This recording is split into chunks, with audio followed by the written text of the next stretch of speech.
sharing our setup and everything. 1, 2, 3. I tell you what, we don't want this also. We don't want to be full screen, do we? Because otherwise we won't be able to see all the chats going by. How's that? By the way, is that acceptable? It's not going to be great, but is that acceptable? It is very soft. I can hear you, mate. Yeah. It is very soft compared to Adrian.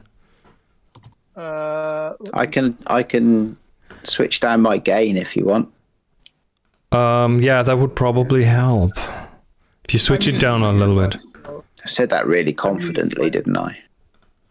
I mean, you are drowning out Jeremiah, and this is Discord. I have no way to balance you two guys against each other. So, hello to the live stream viewers. We are still setting up. Stefan. Is that made me quieter, Chris? A little bit, yes. In the voice and video settings, whatever you have on your iPad, there's some input device. Okay, here's some settings here. Input volume, output, input device. This should be a lot better. Yes, here we go. Somewhat better. Put your input volume up, Jeremiah. That's what you want to do. Okay, and you are apparently you are on a Wi-Fi, Jeremiah, which is clearly okay. It is what you're on a very you're on a very poor Wi-Fi. Okay. I'm gonna try and improve it as we go in a moment. That is fine. This is a day of craziness. Hold on. Yes, I will. Craziness. You mean one of the haven't you? One of the many days of craziness. Hints to your router that the packets Discord is transmitting are high priorities. Yeah, yes. Why not? I think that's a good idea. If the browser can read that, then it's fine. That should. Okay, number 1, video settings. Okay. You probably have just to touch the video icon. Yeah, hold on. There I am. How's that? Not showing up yet? It says here, let's see, I've turned on like the video on FaceTime, HD camera built in. I'm looking at myself in the test mode. Are you? I'm trying to find where the camera on-off switch is. Under the video in Discord, are you on a laptop? I am, yeah. Yeah, you want to tap the video button, that is the leftmost button under your video in the Discord. And it has to be white. Oh, I got it. And oddly... And Adrian, you're muted. Do you know that? Yeah, that was on purpose. I okay. breathe on my glasses to clean them, so I thought I'd save you all the noise. You know, Chris, this is very strange. Under Adrian's, I see a video camera. Yeah. You video camera. I see the frog does not have a video camera. I have no video camera next to my... Yeah, because you're not sharing video. Hold on. Okay. Now it is doing something. Here we go. We have you.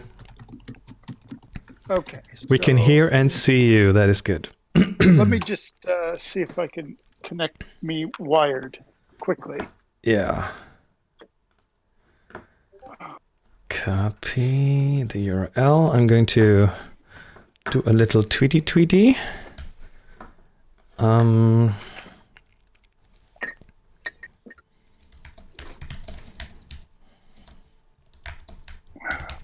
More tweets.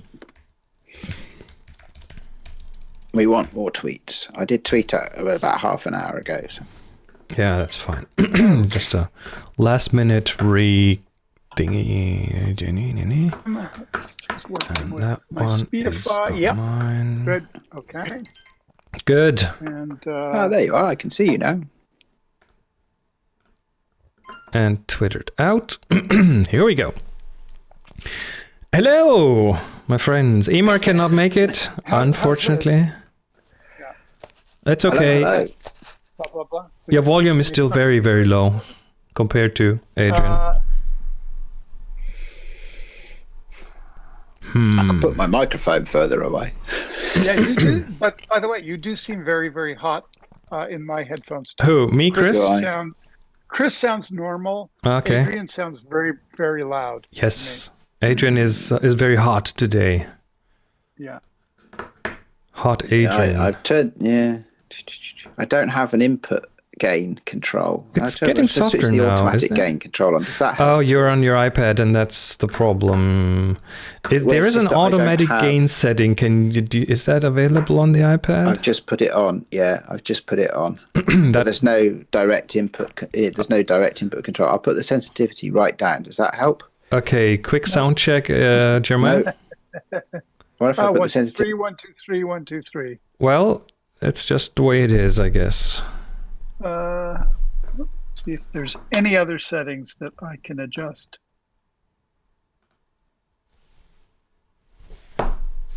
I could my input volume. How's that? Does that this has changed something? Yes, it's much better now.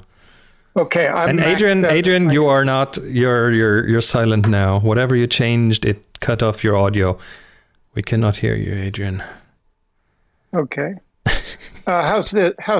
Yes. Chris? Leave it where it is, Jeremiah. It sounds good. Okay. Good.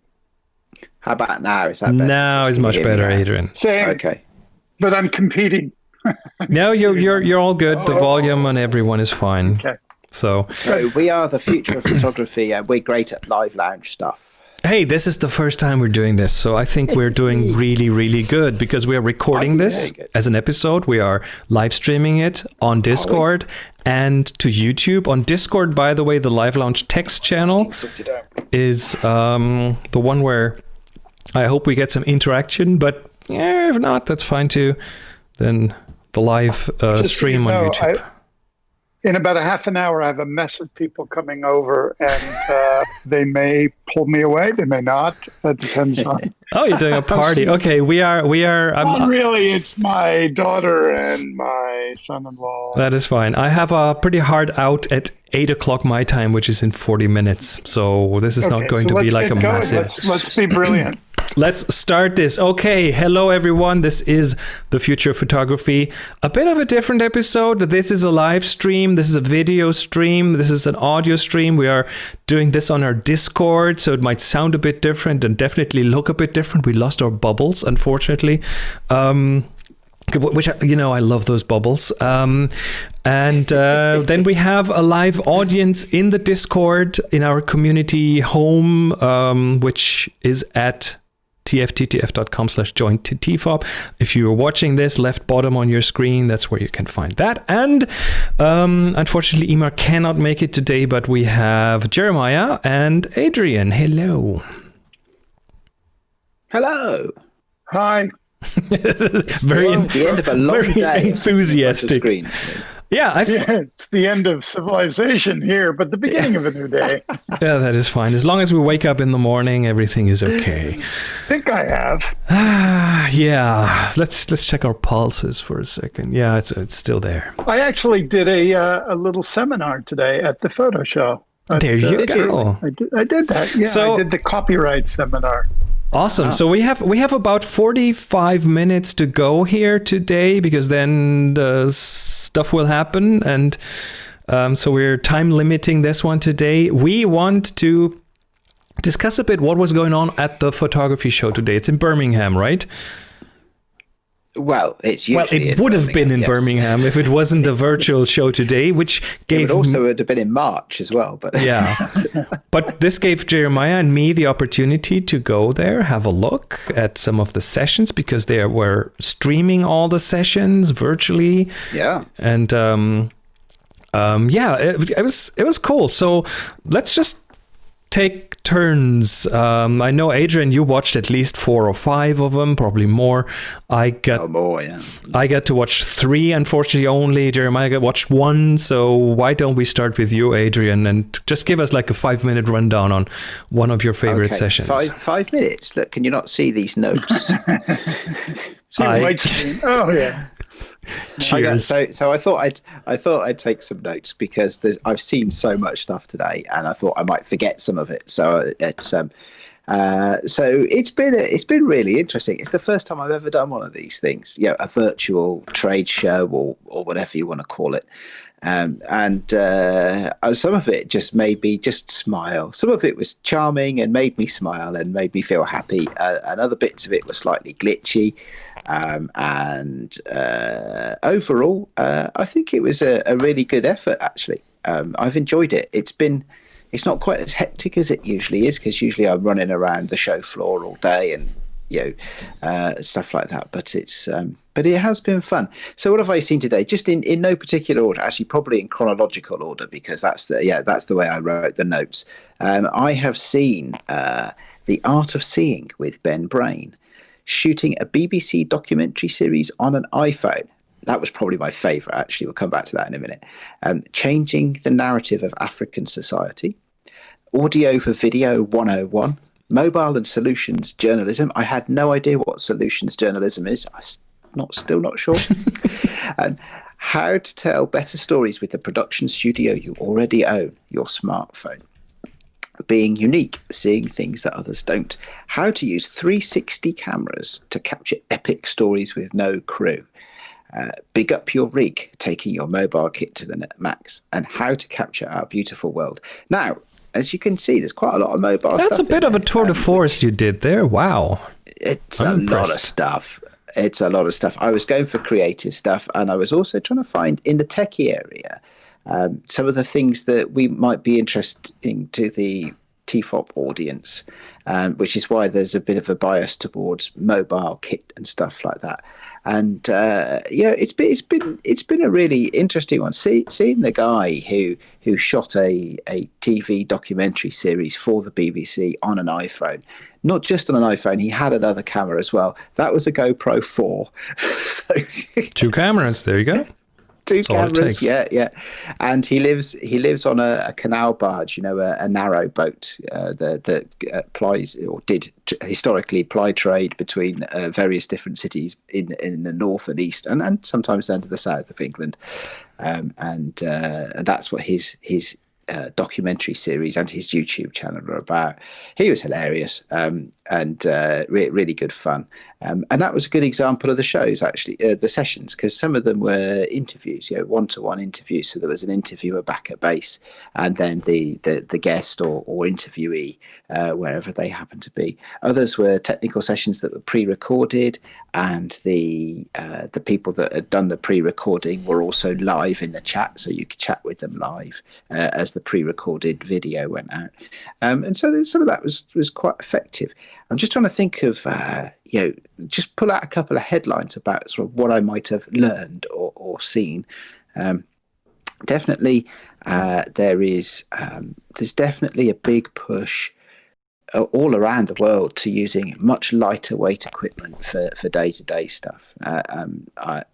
They're not so much perhaps for feature films or for high budget stuff. Oh yes, definitely, Chris, waving your phone there. There's a lot of that around. Although possibly I did seek it out.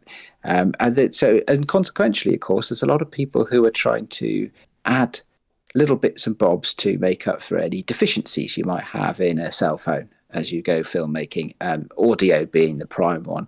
Plenty of stuff around audio and some really good sessions today. Actually, I did watch one that was from a guy who worked for Rode Microphones and who was just doing the very basic principles of EQ, compression, stuff like that, but in a video editing context, which I think I probably knew most of that, but it was certainly a good refresher. It's worth actually noting at this point that all of the videos that have been played, unless they were live or interviews, all of the videos that have been played will be available for some while. So even if you can't make it, you can go to the Photography Show website, register, and then log in and watch some of this stuff for the next few weeks. So that's another thing worth doing. And they're on tomorrow, according to the.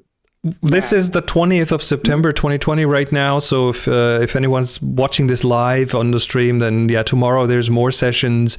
So we've only kind of covered the first day. And we have to say they weren't really that in depth. I mean, there are very short sessions. Most of them that I saw were around the 30-minute mark. So which I think is more like, for me, it felt more like a tasting buffet. You can like sample different areas and then find out what's interesting to you, and then probably go back for more in other contexts. But it worked really well for me, that format. Yeah, I liked it because I was able to cover a lot of ground, so you can go from one thing, you can go for the art of seeing, and a lot of these presenters had, 3 to 5 bullet points of things that you could really take away and be tangible, to help you with your photography. And then you could nip from that to a technical one, then back to a creative one, and things, sort of social documentary type things. And I really liked that. Actually, I found it was great, and especially seeing is, you know what it's like when you're at these places for real. The two things you want to see are several hundred meters apart. And if you pick the wrong one and you get there in 5 minutes and you think, oh no, I should have gone to the other one, then you have to try and struggle through crowds to get out of one theatre, make your way across the floor to another and theatre. You will catch all kinds of things on these trade shows. Well, I'll tell you what I missed. I missed packing a knapsack with all of the handouts you get, so you go home with a ton of paperwork, and of course the junk food, which is generally the only thing to eat at these places, and long bathroom lines. So those are the things that I felt were missing, but everything else seemed quite good. Good. No, it's just yes. As these places are, they're always notorious for having terrible food, aren't they? And if it is edible, then it's 3 times the price it should be on the street. Yeah. So I didn't miss that. I did miss meeting friends face to face and chatting, seeing people I haven't seen for 6 months or even a year sometimes. Yeah. I did miss. There seemed to be a bit more friction in the interactions. So if you're wandering a trade show floor and you wander onto a stand and you're playing with a camera, somebody will come up and say hello, and you'll have a quick conversation. There were people available for online chat, and I think even audio as well, audio chats on the various different vendors' stands. But I didn't go for that at all. There seemed to be a bit more friction there. And also probably I wasn't really in a buying mood today anyway, so it wasn't my intent to buy anything today. It's also a lot of the interaction that you had between your peers is not there. They didn't set up like a meeting area, virtual meeting area for us, the consumers, to meet and hang out, which you have a lot on these trade shows. And I've been on another event where they did that, but that was not a free event, so it was a different kind of dynamic there, of course. So, and a different need for the for the company who ran that event to supply that. So, yeah. I think that it could be improved by the addition of private rooms, which individual artists or creators in general could assign a kind of time where they will be there to interact with people on a much more general way, just to meet and greet. I've been in situations like that, and it's worked very, very well. Also, where you could in advance say all of these lecturers or photographers or videographers are going to be there. Why don't you put in those who you would like to meet? And that is sent out. And so that kind of creates a early dynamic so that when you meet them, there is that kind of bon ami, as we French call it. My own experience was quite different. I went, because I was just waking up, but did see a very interesting lecture on copyright, a subject that is near and dear to my heart, very, very important to me and my work. And I had communicated with this particular lawyer in the past on certain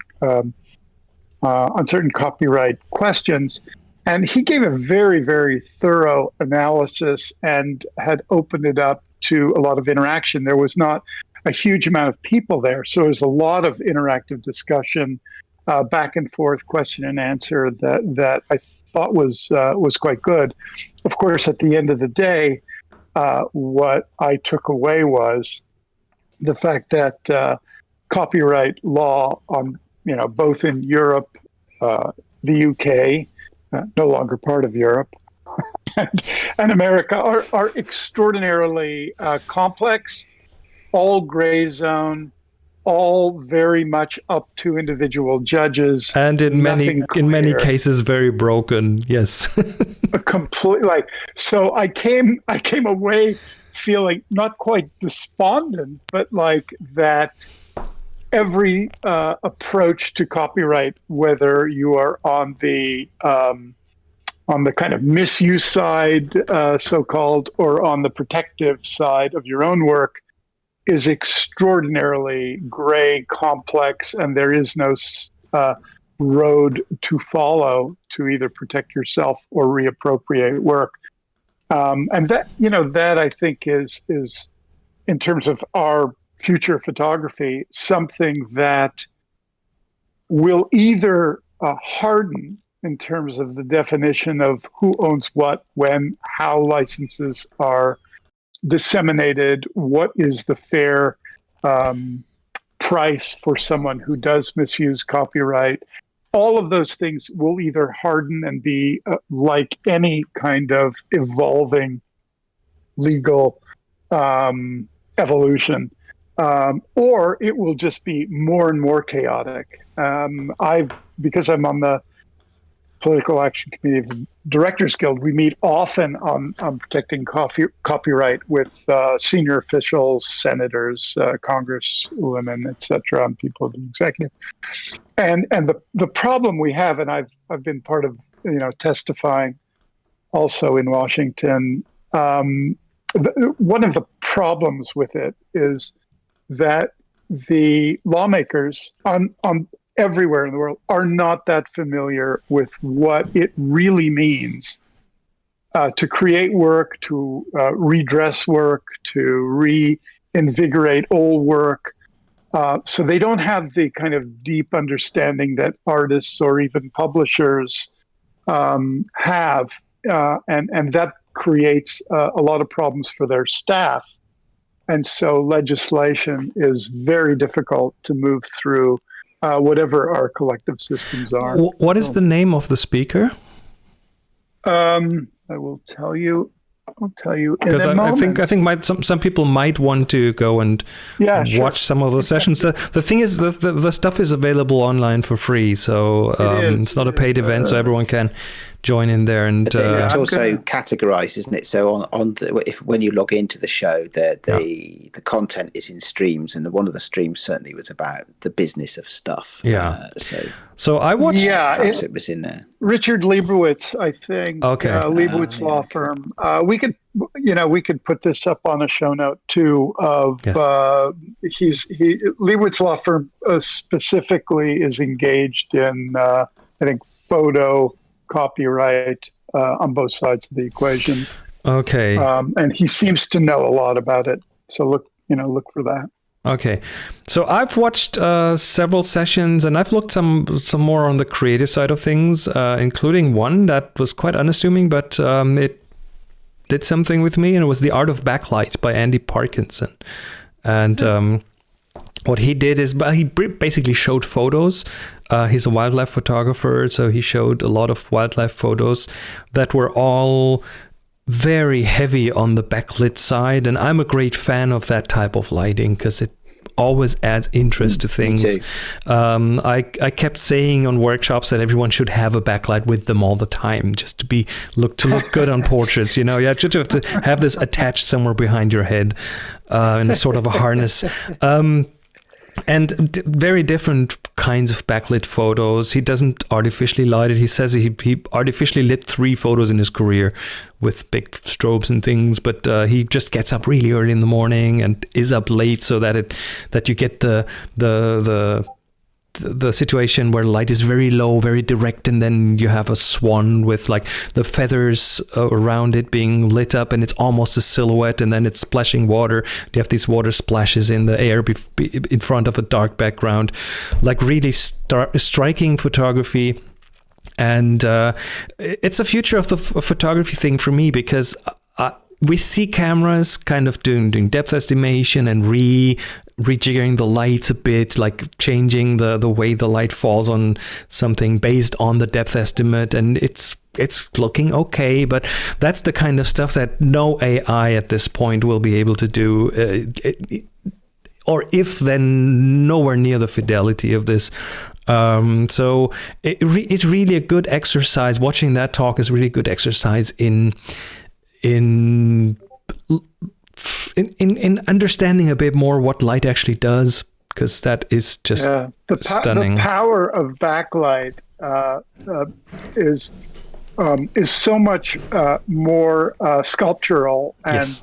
I want to say glowy. It's a misuse of the word, but when I began my so-called career in film, I was a commercial director. I did many commercials, and I worked with many DPs, European in particular, many Brits, and those Brits who I worked with, the British DPs, Adrian Biddle as one, shot for Ridley early, they were all in the 80s. They would not do a shot unless it was backlight. And I remember going, and we were lighting scenes inside kind of big, small rooms, and they would punch these hard lights through opposite windows. I'm not surprised. I'm not surprised, because it has. And I embraced it. It makes very strong compositions. Yeah. Direction. Yeah, I think it's great. Even just as casual portraits, I think it's great. So one of the things I've always loved to do is just use a little bit of on-camera fill flash and have the sun in the background. You know, when I had the original Fuji X100, I used to do that quite a lot, because that had just a little fill-in flash built into the camera, and you also had you could dial it down. You had a flash exposure compensation. Or flash compensation, whatever the right word is, and you could dial it down by about like a stop and a half, and it would just put a little catch light in just a little bit, a catch light in the eye, and it would, and just a little bit of fill to the face, and it was a splendid thing.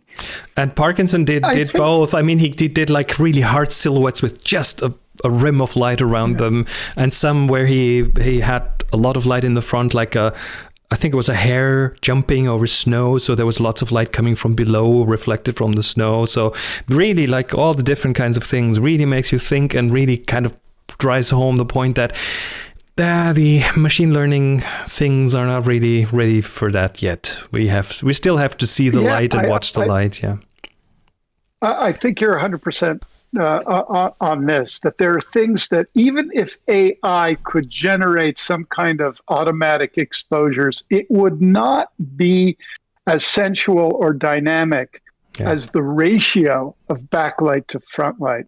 It's that.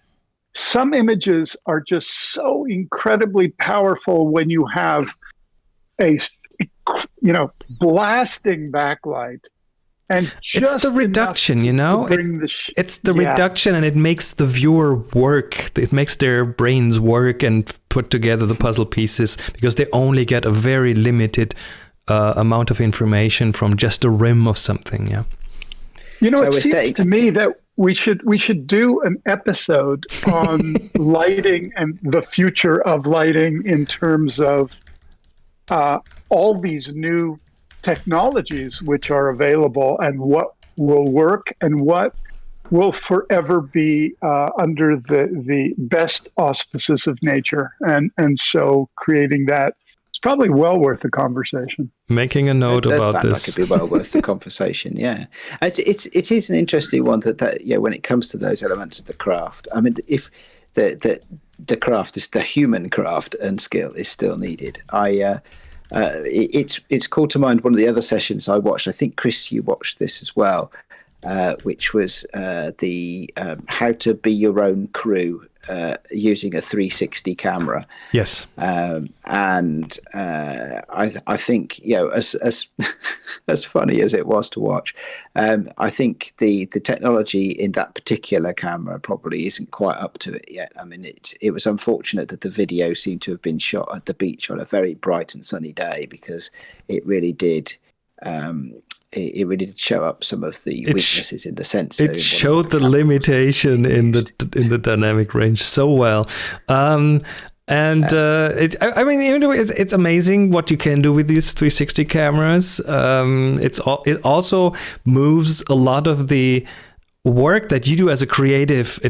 Normally what you do is you do a lot of work as a creative at the beginning of the process and during the process. And what this does is it moves all these creative decisions to the end of the process, because you just hold up the camera and then it captures everything, and then you will go back and do framing at the end of the process. So the workload towards the end of the process gets so much higher by some of these things that I think one thing that might happen is that people will shoot a lot, but then they hate the editing, because it's all that work that they're creating while shooting.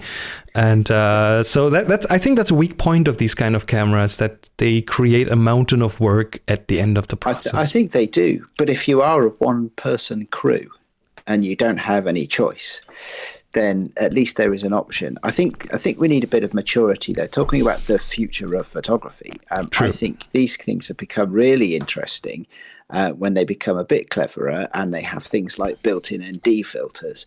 Because you can't put an ND filter on a 360 camera. Where would you put it? Well, you put a spherical ND filter. You put a membrane, an ND Christmas ornament around it.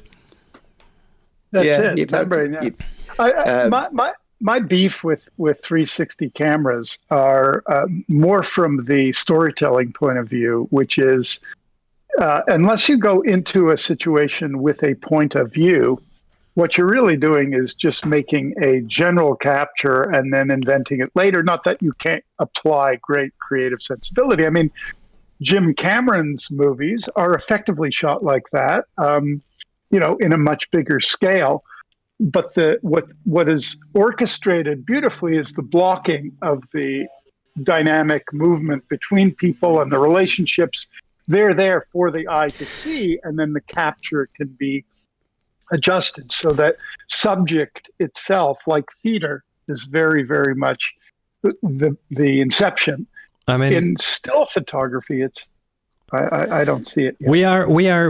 I think we are just in the process. When we look back at how film has evolved, filming movies have evolved. In the beginning, there were big boxes. The cameras were big boxes that were stationary, and then they put them on rails and they could move, and then they put them on cranes, and then they put them on your shoulder, and you could be handed out every single... I will make a correction there. Sorry? Making a correction. The first cameras were light, small, and much easier to move. I'm talking about big Hollywood productions kind of stuff. So afterwards, yeah. But what we're looking at is an evolution, and every time something new came along, the according language had to be invented. And the same thing is happening right now. We have these captures that capture everything, and we still don't really know how to work with it. Sound is becoming way more important. How to guide the attention of the viewer it's changing, but it's only a few years until we are going to have the devices readily available to most of us to be inside one of these environments. And that is we have to do some more work to get the language down, and to make this a nice and good experience for the recipient, I think. Yeah, I think in terms of where to, I mean, always with 360 is where do you want the audiences or the individual to place their attention. Yes. And one could do it with light. One could do it with movement, energy. Sound is important. Sound is super important. Sound, especially if you can place it in the space, and that is coming more and more. That will be one of the very important cues there. Yeah, that's a tricky one, isn't it? Because you still only have two ears, but so it doesn't. Yeah. Well, you can do a lot of interesting things there, and there's a ton of experimentation right now. Friend of mine, I just before we did this live stream, I did an interview with him for Tips from the Top Floor, where he filmed hiking in the Himalayas with 360 and with regular rectangular formats, and he's editing that. And the problem right now is he's editing that basically for an audience watching it on rectangular devices, because 9 out of 10 people will watch that on YouTube without ever even having the idea that they can swipe around and see something else. So he has to, at this point, he has to edit that for a rectangular audience, for lack of a better word. And that means that if you take that same material and try to watch it inside a VR headset, there are so many cuts that jerk you around that it's not a lot of fun to watch it in that. So if he had the time, he's spending like 10 hours editing on one of these episodes. So if he had the time, he would be doing 2 completely separate versions of that for the different types of audiences. Also, isn't one of the major problem that I've experimented a bit with those 360s, and one of the problems is how do you make the transition from one camera position to another so that it becomes a fluid dynamic rather than a cut. If you keyframe that, people will get motion sick. Exactly my point. There's still things to be solved. Absolutely. Yeah. Okay, so it's actually interesting though that just as a takeaway from the whole show is that I wasn't seeing much in terms of computational photography and the usage of computational photography. So that was something I'm clearly very interested in, as are we all, and I'm not sure why, because there was plenty about using phones as a main camera, but little about what it other than them being small and easy to position and discreet. Little about really how they might help you. So there wasn't anybody saying this is how you do night shots, because that you night mode video on. Or something like that. There wasn't anything about capturing bursts, or any of the other things that we come to think about in our phones and our non-dedicated camera devices. That was interesting to me because. And then I thought, well, possibly it's because a lot of the money behind this show comes from the manufacturers of traditional cameras. Our listener, the Frog, says that there will be a talk tomorrow called Through the Night, which I think covers some of that. Oh, excellent! There you go. Thank you for pointing that out. Yeah. If you could create your ideal trade show, what would it be? That's not a question we can answer here, I guess. That's a tiny question with huge consequences. Yeah, I can't tell you what the whole thing would look like. Yeah, I can't tell you what the whole thing would look like. I have to go back though and say that Chris and I had different opinions of the user interface for this show. I didn't like it. Delightfully clunky, but delightful. It was okay. So here. Okay, just let me get rid of this here for a second. We had we had a bit of a disagreement. I mean, it was nice that they had this like visual representation of a show floor, and you had different areas you could click on and so on. But the fact that most of the links, or a big chunk of the links, led you outside of this experience to the corporate pages of Canon and so on, without letting you know that this would take you outside of the conference. So you would end up being kicked out. Sometimes they did, and sometimes they didn't, which was. And there was no marker of that. That was the whole thing was. For me, was a bit of a frustrating experience to navigate. Having that said, I mean, there's certainly ways to make this easier and simpler. But the way it was a bit disconnected. I mean, there was the analog stream, which was pre-recorded sessions, and it took me 5 minutes to find those videos on the website because they were like hidden behind hard, weird things. They made that harder than so necessary. Yeah. it should have. I think it should have been much easier. But then again, it's a free show, so who am I to complain about free stuff that I get?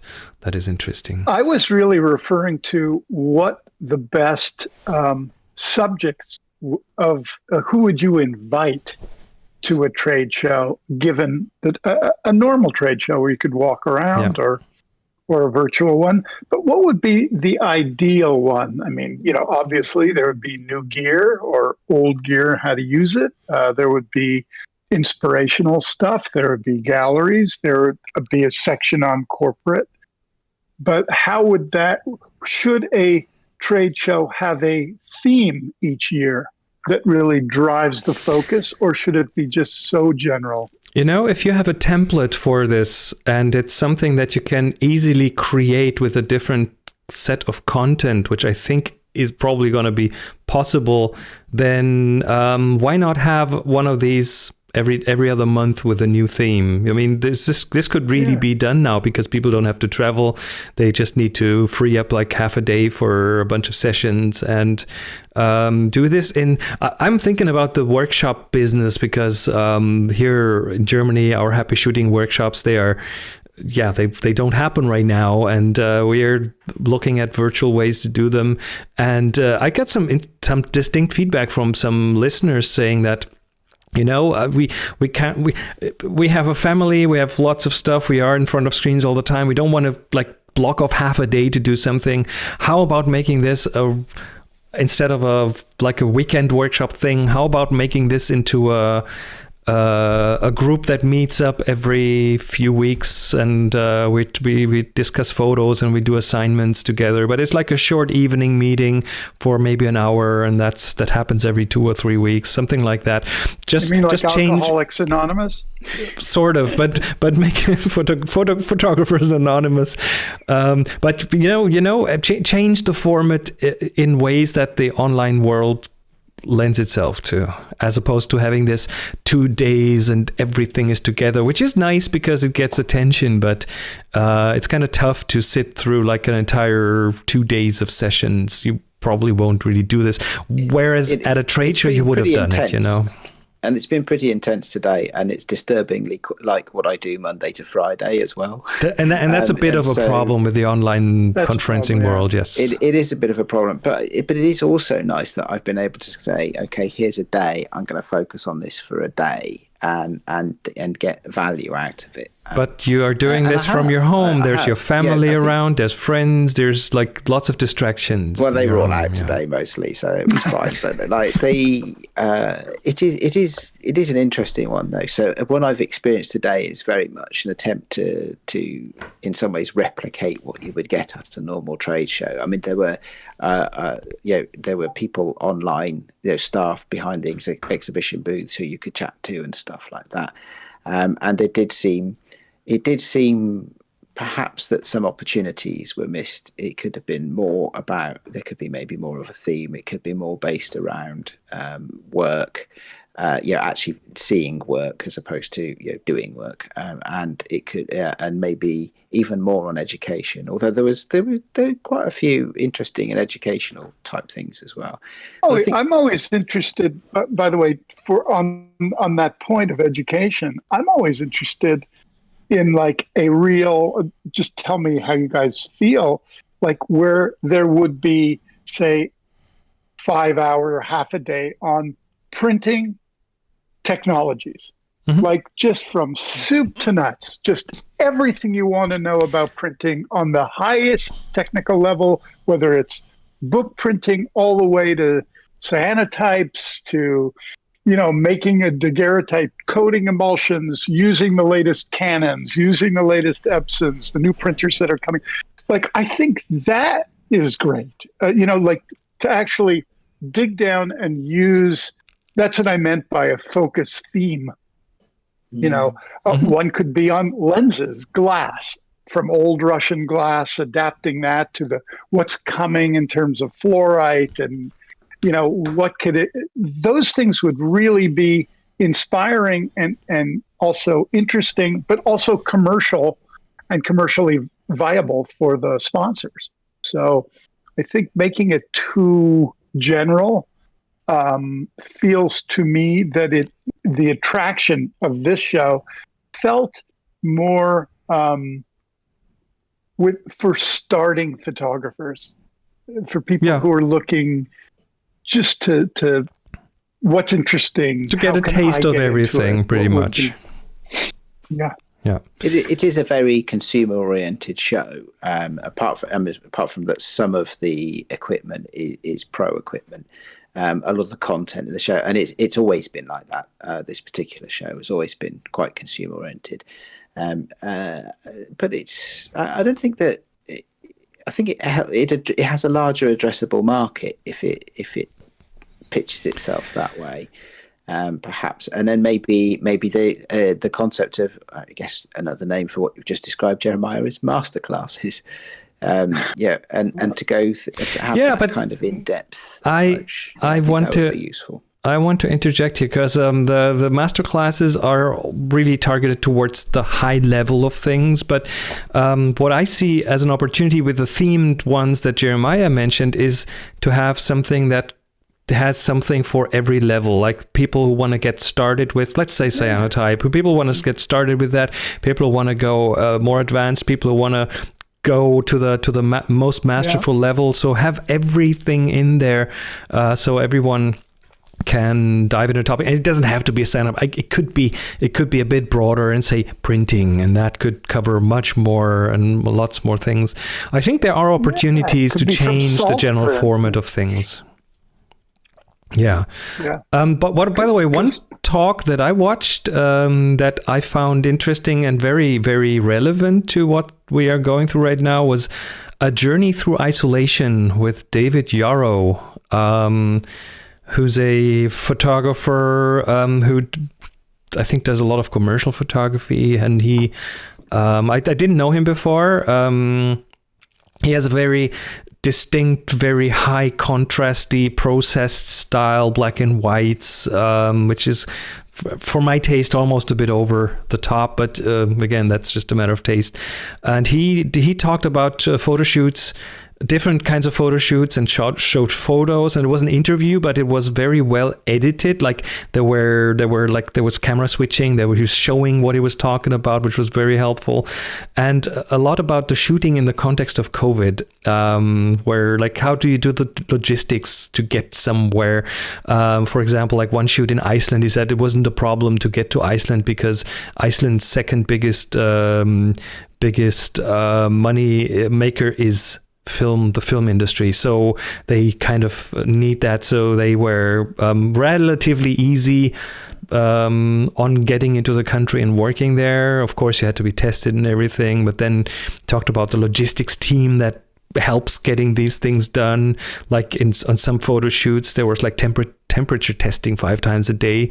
Got to be a bit resourceful. He talked about Africa because he shot in the Serengeti over the last 4 or 5 months, and he talked about like what that means, because if you have the big stretches of the Serengeti for yourself as a pro photo team, what does that mean? Because your strength in that moment is you're alone, so you don't have any tourists walking into your shots, but at the same time those strengths become weaknesses because you have less eyes finding things. Because if you've ever been on a safari, you will know that you meet others that come at you and they stop and they say, if you go half an hour this way, you'll see this and that and that. We just saw that there. So there's a lot of communication going on around these things that did not happen. So it was tougher to find the good spots. So that was really good. Great stories. I mean, a shoot in Texas where he says everyone has a gun. They sell guns next to toothpaste, and at one point they had a rental car and they accidentally took the wrong car in front of a pub, so they drove away with someone's car, and he looked under the seat and there was a loaded gun under there, so they brought the car back and just pretended nothing happened. It was a very fun interview with scary situations. So that was again, A Journey Through Isolation, David Yarrow. He's British, I think. No, he's Australian, I think. Anyway, that was fun to watch and good information in there. So that was very relevant. Yeah, it's been quite a day actually, hasn't it? Any other talks that you've seen, Adrian, that you found worth mentioning? Well, just some of it. Some of it worked really well. I mean, the one that Rode Microphones did about editing audio for video, and it was it was the basics of EQ, the basics of compression and things like that. But it went into it and explained the reasons why and explained how all of these things worked. I thought that was a really good one. If anybody's just bought their first little microphone to plug into their phone for shooting video and wants to get a little bit crisper sound out of it and things like that, that could be a really good video. I'd recommend that one. It was well put together. There are some others, unfortunately, where some of the live camera switching didn't work quite so well, where you could switch cameras but then lost audio and stuff like that. But still, some interesting stuff there. And I think just. The one about solutions journalism, I'll mention briefly. Now, this is a chap called Dougal Shaw, I think, and this was another interview one. But he is I suppose you'd call him a journalist and also perhaps a documentary filmmaker. And he was talking about his workflow, but also his shooting equipment, which is essentially a phone and a microphone. And he was talking about just what it changes in the dynamics of speaking to people and interviewing people. It's not just about being agile and being able to go and do these things on your own, although of course that does make things slightly easier in these times. It is also just about the connections that you make. I think one of his messages was that if you have a phone, and this is a really tangible but really prosaic thing, if you have a phone, the distance you need to get to from somebody to do a sort of medium length shot that you might want for an interview, a filmed interview, is roughly the same distance as you would stand naturally just to talk to them and have a conversation. And so there's a really good dynamic there about it's not so much an us and them, because you're not 10 feet away hiding behind a massive camera on a tripod. You're actually at a normal conversation distance, and you're carrying a very small piece of equipment, and you can make good eye contact, you can talk to each other.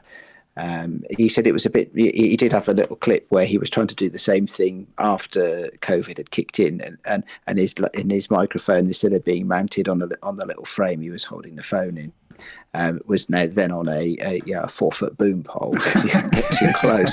And it was noticeable that did change, as an observer, that changed the dynamic of the interview that he was doing. And so that was interesting. As I say, I still don't really have much of an idea what solutions journalism is, but certainly I think that in a lot of ways that is, if it's not the present of photography, it's the future of photography, especially the ad hoc, quick response journalistic type of content. It's interesting how the iPhone in shooting videos is so relatively unthreatening to people, that both on sort of street photography, interviews, just generally, because everyone has them, so they don't see them as like, oh, this glaring eye looking at them, they have to tighten up. I mean, there's I've worked on documentaries before, and the trick with documentaries when you're having a lot of gear, sometimes 2 cameras, and you're invading somebody's life, is the rule of thumb is just you keep hanging around and you keep shooting and shooting and shooting, because for the first, could be day, 2 days, 3 days, people are they're on guard, they're very measured in their responses. But after a while, it's just like, I can't keep this up. And that's when you start to get gold. You saturate them, yeah. They just become, you just become part of their regular world, and they just let it go. And I say this when I've been on camera, it's the same kind of thing. Yeah. With an iPhone, that happens just like that.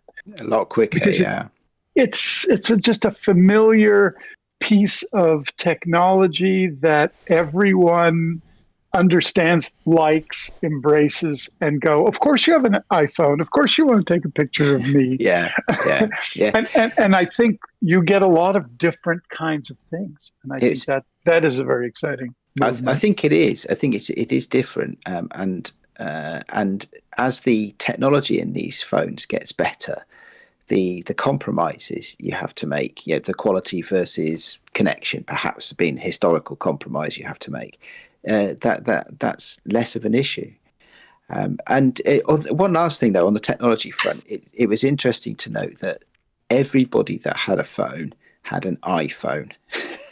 Nobody had any phones that were not iPhones. So, I mean, you see now, I think Sony have released a new phone recently that shoots incredibly detailed video, and Sony know how to make sensors and cameras, don't they? But nobody had anything but an iPhone. So I don't know what that says about the future of photography, but it was just an observation I made. Well, so I would say we'll wrap this up here. It's it's an interesting. I like this discussion because it went into what they said, but also what the whole show was like and what might be different. I think that's one of our strengths to theorize about how to do these things differently. So thanks, Adrian. Thanks, Jeremiah, for being here and doing this little live stream. We are going to release this as a regular episode. So whoever listens to this, you can also go watch it. It's going to be up on YouTube. And with that, I think next episode will be a regular episode again. We will put some of the titles of these sessions in the show notes, so you can go look them up on their website and maybe rewatch them. And with that, I'd say bye-bye. And thanks for your time. Have a good one. We'll see you soon. Bye. See you soon. Okay, guys. Bye-bye.